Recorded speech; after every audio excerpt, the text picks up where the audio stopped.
आजकल लैपटॉप लेना हो या फिर टॉफी लेनी हो, जमाना है ऑनलाइन का। और ये तो आपको पता ही होगा कि ऑनलाइन ट्रांजैक्शन में अगर हमें ऑफर्स मिल जाए तो मजा ही आ जाता है। बट क्या आपको पता है कि बेस्ट ऑफर्स कैसे लेने हैं? नहीं तो मैं आपको बता दूं कि कैश करो सभी ऑफर्स के साथ दे रहा है कैशबैक, और जो कैशबैक होगा उसे हम सीधे अपने बैंक में ट्रांसफर कर सकते हैं। ऐप बिल्कुल ही जेन्युइन है क्योंकि ये ऐप रतन टाटा द्वारा फंडेड है। और मैं जब भी फ्लिपकार्ट, अमेजन, मिंत्रा, अजियो वगैरह से अपने जितने भी माइक, कैमरा, लाइट्स, स्टूडियो का सामान जो भी है वो सब जब भी मंगाता हूँ तो कैश करो यूज करता हूँ। तो दोस्तों देरी किस बात की, आप भी करो कैश करो और एंजॉय कैशबैक। लिंक आपको नीचे डिस्क्रिप्शन में मिल जाएगा। वेलकम माय डियर रॉकेट्स, आज हम देखने वाले हैं किंग ऑफ कोठा। मूवी की शुरुआत में हमें 1966 का समय दिखाया जाता है और कोठा नाम के एक शहर के बारे में बताया जाता है जहां पुलिस की नहीं बल्कि गैंगस्टर्स की चलती है। ये कोठा शहर अपराधियों से बहुत भरा हुआ है, जहां इस वक्त कनन भाई का राज है और इसी की वजह से शहर में गांजे का बिजनेस बहुत ही फल फूल रहा है। बाकी पुलिस की तो यहाँ पर चलती भी नहीं, लेकिन अब यहाँ शॉन नाम के एक ईमानदार पुलिस ऑफिसर का होता है ट्रांसफर, जो किसी भी कीमत पर अपराध को खत्म करना चाहता है। वो अपनी बीवी के साथ इस शहर में दाखिल होता है और एक महिला की चाय पकौड़े की दुकान पर कुछ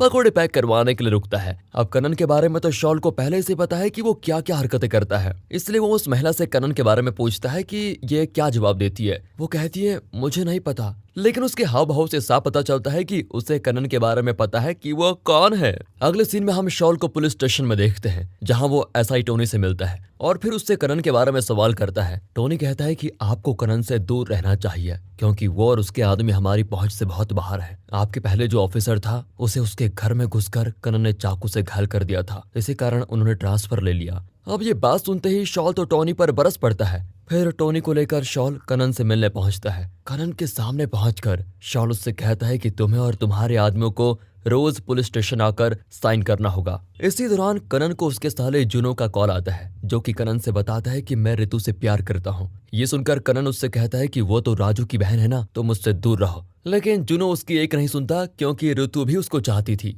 अब इस कॉल के कटने के बाद शॉल कनन पर बंदूक तान देता है क्योंकि वो उसे ज्यादा तवज्जो तो देना नहीं चाहता। यहाँ कनन शॉल को मारते हुए कहता है तुम पिछले 10 साल से बच्चे की तरह कोशिश कर रहे हो, मगर अब जाकर तुम्हारी पत्नी प्रेग्नेंट हुई है। यह है उसकी रिपोर्ट और मुझे डॉक्टर ने ये भी बताया कि वो बच्चा लड़की है। तो अगर अपने परिवार की सलामती चाहते हो तो मुझसे मत उलझना। अब शॉल यहाँ पर मजबूर हो जाता है, इसलिए वो कुछ नहीं कर पाता, मगर उसके अंदर कनन के लिए गुस्सा बहुत बढ़ जाता है। जिसे टोनी कहता है कि सर मैंने आपसे पहले ही कहा था कि वो हमारी पहुंच से बहुत बाहर है। यहाँ इस पॉइंट पर शॉल को याद आता है कि कनन ने किसी राजू नाम का नाम लिया था, तो वो राजू के बारे में टोनी से पूछता है। टोनी उसे चाय पकौड़े की दुकान पर लेके जाता है और बताता है ये जिस औरत को आप देख रहे हैं ना, ये कनन की माँ है, जिसे कनन ने अपनी पत्नी मंजू के कहने पर घर से निकाल दिया। तब से ये बेचारी इसी तरह अपना गुजारा कर रही है। इसके बाद टोनी शॉल को अपनी फुटबॉल क्लब दिखाता है जिसका कभी वो खुद भी हिस्सा रहा करता था। और वैसे इस फुटबॉल क्लब की शुरुआत राजू ने ही की थी, जो कभी कोठा का किंग हुआ करता था। और जो लोग आज कनन से डरते हैं वो राजू की काफी इज्जत किया करते थे।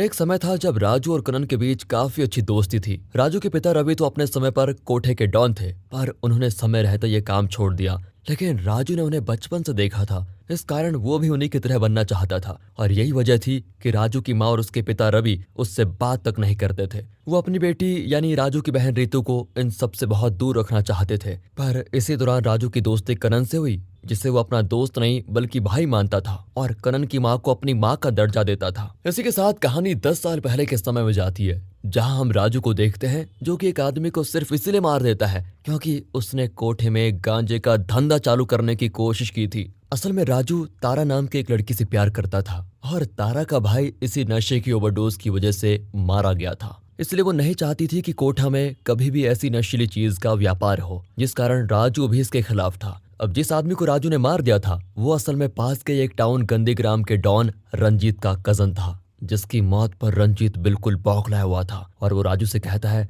अगर हिम्मत हो तो मेरे सामने आकर दिखाओ। अब उसके कहने के मुताबिक राजू वहां जाता है, लेकिन रंजीत तो राजू से डरने के साथ उसके पिता की इज्जत भी करता है, इसलिए वो राजू पर हमला करने की भूल बिल्कुल भी नहीं करता और उससे कहता है कि मैं अपने गांजे का बिजनेस कोठा से दूर रखूंगा, बदले में तुम भी मेरे रास्ते में नहीं आओगे, जिसके लिए राजू भी मान जाता है। अब राजू की बात करें तो उसे पैसा बचाना बिल्कुल भी पसंद नहीं था। वो जो भी कमाता था उसे अपने दोस्तों के ऊपर उड़ा देता था। बाकी राजू अपनी बहन को भी बहुत प्यार करता था, लेकिन उसकी माँ मालती राजू को रितु से मिलने ही नहीं देती थी। साथ ही राजू अपने खाली समय में फुटबॉल खेलता था। अब कहानी में हम आगे देखते हैं कि एक दिन कानन उससे कहता है कि हम भी काफी पैसे कमाते हैं पर वो बचते नहीं। अगर हम रंजीत की तरह गांजे का बिजनेस शुरू कर दें तो हमें इसमें बहुत फायदा होगा। इस पर राजू कहता है कि तारा तो ऐसा नहीं चाहती और मैं कोठा में ऐसा कुछ भी नहीं होने दूंगा, और ये बात तुम तभी समझ पाओगे जब तुम्हें किसी से प्यार होगा। अब ये लोग बातें कर ही रहे होते हैं, तभी वहां पर रितु आ जाती है और राजू से कहती है कि आज मेरा बर्थडे है और केक कट करने आना।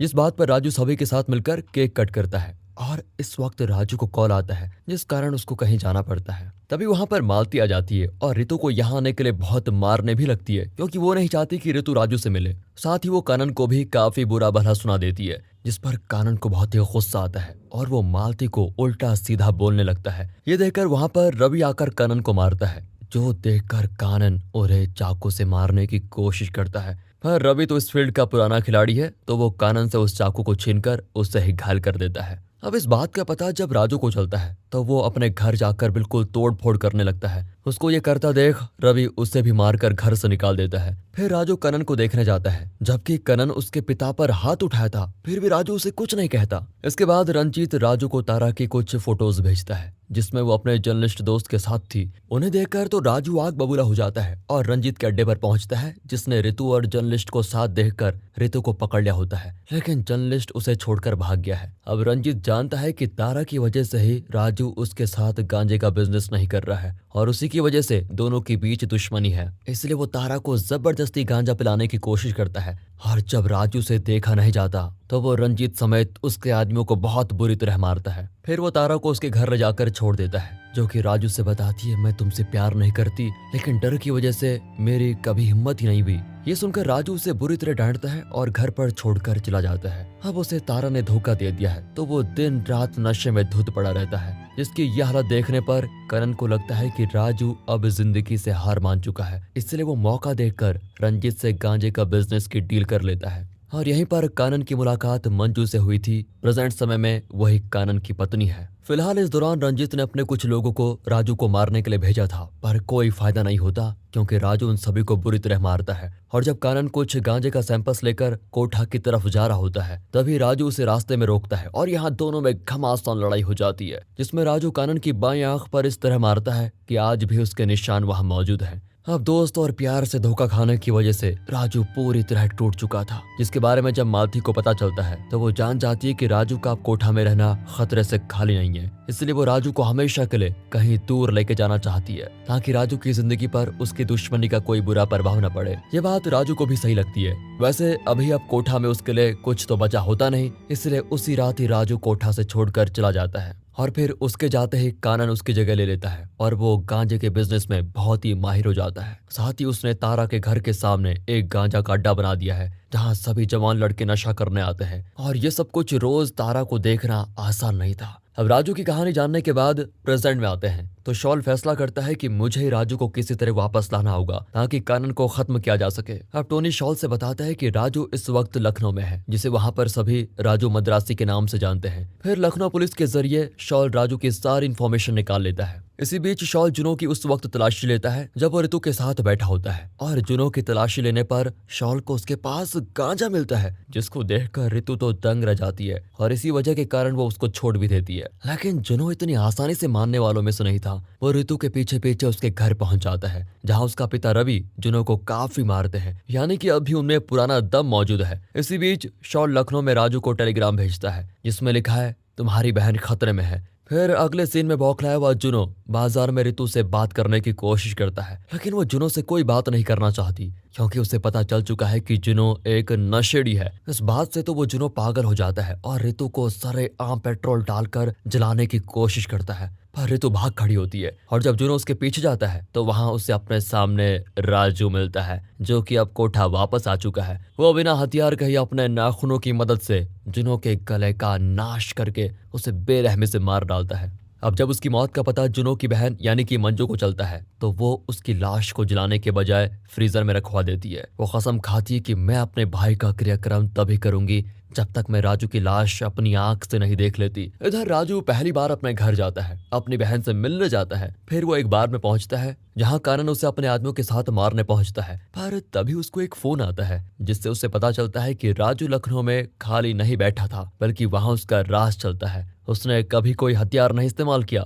बल्कि ब्लेड और पेंसिल जैसी चीजों से ही अपने दुश्मनों को ढेर किया था। वहां सभी उसे राजू मद्रासी के नाम से जानते हैं, जिसका एक राइवल गैंग भी है। लेकिन अभी उस गैंग का लीडर जेल में बंद है, जो छूटते ही राजू को मारने जरूर आएगा। अब ये जानकर कि राजू पहले से भी ज्यादा खतरनाक हो गया है, कारण उसे कुछ नहीं करता, बल्कि उसके साथ बैठता है और कहता है कि तुमने मेरे साले को मारकर अच्छा किया, अगर तुम उसे नहीं मारते तो मैं खुद उसको मार देता। इतना कहकर वो चला जाता है। यहाँ से निकलकर जब राजू कानन की माँ से मिलने जाता है तो वहाँ उस पर जुनों के दोस्त हमला कर देते हैं, जिन्हें मंजू ने हायर किया था। पर राजू उन सभी को अकेले ही काफी धोता है। इस पर कानन की माँ राजू से कहती है, इन नशेड़ियों ने अपना अड्डा तारा के घर के सामने ही खोल के रखा हुआ है, जिस बारे में जानते ही राजू वहाँ पहुंचकर सभी को काफी मारता है और उस अड्डे पर आग लगा देता है। यहाँ तारा दूर से राजू को देखती है और राजू उसे, दोनों एक दूसरे को कुछ नहीं कहते, जिसके बाद राजू वहाँ से चला जाता है। इसी बीच हमें मंजू को दिखाया जाता है, जो कि कानन को भड़काती है कि तुम भूल गए तुमने रंजीत को मारकर मुझे हासिल किया था। एक समय था जब तुम मेरे कहने पर किसी को भी मार सकते थे, लेकिन आज तुम उस राजू से डर गए। मंजू कानन से कहती है कि जब तक तुम मेरे भाई की मौत का बदला नहीं ले लेते तब तक मुझे छूने की कोशिश भी मत करना। अब यहाँ शॉल जो चाहता था वो तो हो गया, इसीलिए जब राजू फुटबॉल ग्राउंड में बैठा होता है तभी शॉल उससे आकर मिलता है। वो राजू को ऑफर देता है कि तुम कानन को मारकर उसका कोठा पर से राज खत्म कर दो, बदले में मैं तुम्हें अरेस्ट नहीं करूंगा और तुम अपनी बाकी की जिंदगी खुशी से बिता सकते हो। हालांकि उसके इस ऑफर को राजू एक्सेप्ट नहीं करता, क्योंकि राजू समझ चुका है कि शॉल आखिर क्या करने की कोशिश कर रहा है। वो शॉल से कहता है कि कानन उन लोगों में से एक है जो कि मेरे दिल के बहुत ही करीब है और उसे मारने के बारे में तो मैं सपने में भी नहीं सोच सकता, इसलिए मुझे आपका ये ऑफर पसंद नहीं है। ये सुनने के बाद शॉल वहां से चुपचाप चला जाता है। जिसके जाते ही वहां पर कानन फुटबॉल खेलने आता है, जिसको देखकर राजू भी बहुत खुश होता है। अब रात में हम राजू को कानन के साथ उसके होटल में पीते हुए देखते हैं, जहां दोनों की दोस्ती एक बार फिर हो चुकी है। दोनों पुराने दिनों को याद करते हैं और कानन राजू से कहता है कि मंजू ने मुझसे कहा है कि अगर तुम राजू को नहीं मारोगे तो मुझे टच भी मत करना, लेकिन दोस्त मैं ऐसा नहीं कर पाऊंगा। पर राजू तुम अपने पास एक हथियार रखे रहना, क्योंकि वो लोगों को तुम्हें मारने के लिए कभी भी हायर कर सकती है। इस पर राजू कहता है कि मुझे हथियार रखना पसंद नहीं है यार। अब असल में राजू के पास हथियार तो नहीं है और कानन इस चीज का फायदा उठाकर राजू को मारने के लिए एक प्रोफेशनल किलर को हायर कर देता है, जो कि उसके जाते ही राजू पर वॉर करता है। हालांकि राजू उस किलर की ही बॉडी को काटकर एक सूटकेस में कानन को भेजता है और कानन से कॉल करके कहता है कि मैं कोठा छोड़कर जाने वाला था, मगर लगता है तुम सुधरोगे नहीं। फिर वो कानन को आमने सामने आने के लिए चैलेंज करता है और कानन गुस्से में सभी के सामने अपनी टीम के साथ राजू के सामने पहुंच जाता है। यहाँ होती है जोरदार फाइट, जिसमें राजू कानन के आदमियों में से उसके राइट हैंड एरलन को मौत के घाट उतार देता है, क्योंकि उसने राजू के एक और दोस्त रफी की जान ली थी। अब एरलन की मौत से कानन तो बौखला जाता है, जिससे फिर उसके आदमी वहां से लेकर जाते हैं। अब कानन की आंखों में राजू की दहशत देखकर कोठा के लोग काफी खुश होते हैं। इसके बाद राजू अपने पिता के लिए नया कपड़ा लेकर जाता है, जो इस बार राजू से बात करते हैं और रितु के बर्थडे पर राजू से तारा को भी इनवाइट करने के लिए कहते हैं। खुशी खुशी राजू जब तारा को इनवाइट करने पहुंचता है तो उसी के सामने कानन तारा को चाकू से घायल कर देता है, जिसे फिर जल्दी से राजू हॉस्पिटल लेकर जाता है। जिस दौरान उसके सामने कानन कॉल करके कहता है, तुम्हारे पिता को मैंने मरवा दिया है, जिनकी लाश को लटका दिया गया है। अब उनकी लाश को देखकर राजू काफी ज्यादा दुखी होता है, क्योंकि उसकी माँ तो पहले ही मर चुकी थी और उसके पिता ने कई दिनों से उससे अच्छे से बात भी नहीं की। अब राजू कानन से किसी भी कीमत पर बदला लेना चाहता है। अब कानन की माँ राजू से कहती है, आज रात को तुम मेरे घर आना, मैं तुम्हें बता दूंगी कि कानन कहाँ है, उसे मारने में कोई भी रहम मत दिखाना। अब राजू रात होते ही कानन की माँ के घर पहुंच जाता है, जहाँ कानन राजू को पीछे से मारकर बेहोश कर देता है और फिर उसे कानन कैद कर लेता है। असल में ये कानन का प्लान था। उसने अपनी माँ को धमकी दी थी कि अगर तुम मेरा साथ नहीं दोगी तो मैं तुम्हारी बिल्ली को मार दूंगा, इसलिए ही कानन की माँ ने उसके साथ दिया। यहाँ कानन राजू को चाकू से काफी बुरी तरह मारता है। फिर उसके सामने मंजू आती है, जिसको देखते राजू हंसते हुए कहता है कि तुम बहुत ही कमाल की औरत हो। पहले तुम कोची की सड़कों पर धंधा करती थी, जहाँ से रंजीत ने तुम्हें अपने घर में लाकर रखा। और रही बात जुनों की, तो तुम्हारा भाई तो वो है नहीं, बल्कि बेटा है, जो कि उस दुश्मन से पैदा हुआ था जो तुम्हारे सौतेले बाप ने तुम्हारे साथ 13 साल की उम्र में किया था। ये सब जानकर कानन दंग रह जाता है, लेकिन वो मंजू से बहुत ही प्यार करता है, इसलिए उसे कुछ नहीं कहता। इसी बीच वहाँ राजू को बचाने के लिए पुलिस आ जाती है, जिनसे जब कानन बात करने बाहर जाता है उसी दौरान उन्हें पता चलता है कि राजू वहां से भाग चुका है। मगर 2 हफ्तों बाद भी जब राजू का कहीं पता नहीं चलता तो लोग मानने लग जाते हैं कि कानन ने उसे घायल कर दिया था और हो सकता है कि भागने के बाद उसका खून बहने की वजह से वो मर गया हो, जो बात कानन भी कहीं ना कहीं मानने लग जाता है। और इसी बीच शॉल को राजू का मैसेज मिलता है जिसमें लिखा हुआ होता है, मुझे आपकी शर्त मंजूर है। इसे पढ़कर शॉल काफी खुश होता है क्योंकि अब उसका काम आसान होने वाला है। इधर जब मंजू और कानन जुनो की लाश को लेने जाते हैं तो वहां जुनो के बजाय कानन का आदमी होता है जिसके साथ राजू ने कानन के सभी आदमियों को मार दिया था। बस एक आदमी जिसका नाम पीलन है वही बचा होता है और अब राजू कानन को चैलेंज देकर उसके सामने आता है, जहां कानन के कहने पर पीलान राजू को मारने जाता है पर वो उसे नहीं मारता क्योंकि पीलान को राजू ने पहले ही अपनी तरफ कर दिया था। और ये राजू ने कानन को ये एहसास दिलाने के लिए किया होता है कि जब कोई अपना धोखा देता है तो कैसा लगता है। वैसे इस चीज का अंदाजा तो कानन को पहले से ही लग गया था क्योंकि सभी लोगों में से राजू ने सिर्फ पीलन को ही छोड़ा था, इसलिए इसका अंदाजा कानन को पहले से ही था। और उसने अपनी एक नई सेना भी तैयार कर ली थी जो कि उसके एक इशारे पर राजू पर टूट पड़ती है, लेकिन उन सभी को राजू चुन चुन कर मारता है। और फिर आखिर में राजू और कानन के बीच होती है खतरनाक फाइट जिसमें राजू कानन को हरा देता है। यहाँ कानन राजू से अपनी जान की भीख मांगता है और कहता है कि मैं मंजू के साथ कोठा से दूर चला जाऊंगा, बस मुझे छोड़ दो। राजू कहता है कि तुम्हें मैं नहीं मारूंगा क्योंकि मैं तुम्हें आज भी अपना सबसे खास दोस्त मानता हूँ, पर तुम्हें कोई और मारेगा। इस पॉइंट पर कानन देखता है कि वहाँ रंजीत का बेटा 2 आदमियों के साथ आता है। असल में जब कानन ने राजू को कैद किया था तो इन्हीं 2 आदमियों ने राजू को वहां से निकाला था जो कि रंजीत के ही आदमी थे। और रही बेटे की बात, तो रंजीत को जब कानन ने मार दिया था तो उसके बेटे ने उस समय कानन को देख लिया था, इसलिए उसने आज अपना बदला लेना चाहा है। यहाँ वो कानन को गोली मार देता है जिसके बाद हमें 1988 का सीन दिखाया जाता है जहां हम राजू को तारा और रितु के साथ शिमला में देखते हैं। वो शांति से अपनी जिंदगी बिता रहा होता है, तभी किसी का राजू को कॉल आता है जो कि मंजू के साथ बैठा है। वो राजू से कहता है कि शिमला में तुम्हारे दिन कैसे बीत रहे हैं, जल्द ही मैं तुम्हें मारने आऊंगा। ये सुनकर तो राजू से कहता है कि अगर हिम्मत है तो आकर दिखाओ। यहाँ हम राजू के रिएक्शन से समझ पाते हैं कि जैसे वो उस आदमी को जानता हो। असल में ये लखनऊ के उसी राइवल गैंग का लीडर है जिसने जेल से बाहर निकलते ही राजू को मारने की कसम खाई थी, जिसके साथ अपना बदला लेने के लिए मंजू भी मिल गई है। अब ये लखनऊ की क्या कहानी है ये तो अगले पार्ट में ही पता चलेगा। तो दोस्तों जैसे ही वो पार्ट रिलीज होगा तो हम उसके एक्सप्लेनेशन आपको तैयार करके दे देंगे। बाकी हमारे दूसरे चैनल मूवीज वेदर को भी सपोर्ट कीजिए, वहां पर हम आपको फिल्म इंडस्ट्री से रिलेटेड यूनिक कंटेंट देंगे। तो अगर वीडियो अच्छी लगी हो, मूवी अच्छी लगी हो, एक्सप्लेनेशन अच्छा लगा हो तो लाइक कीजिए, चैनल को सब्सक्राइब। मिलते हैं अगली वीडियो में, तब तक के लिए गुड बाय, अपना ख्याल रखिए and finally thanks for watching.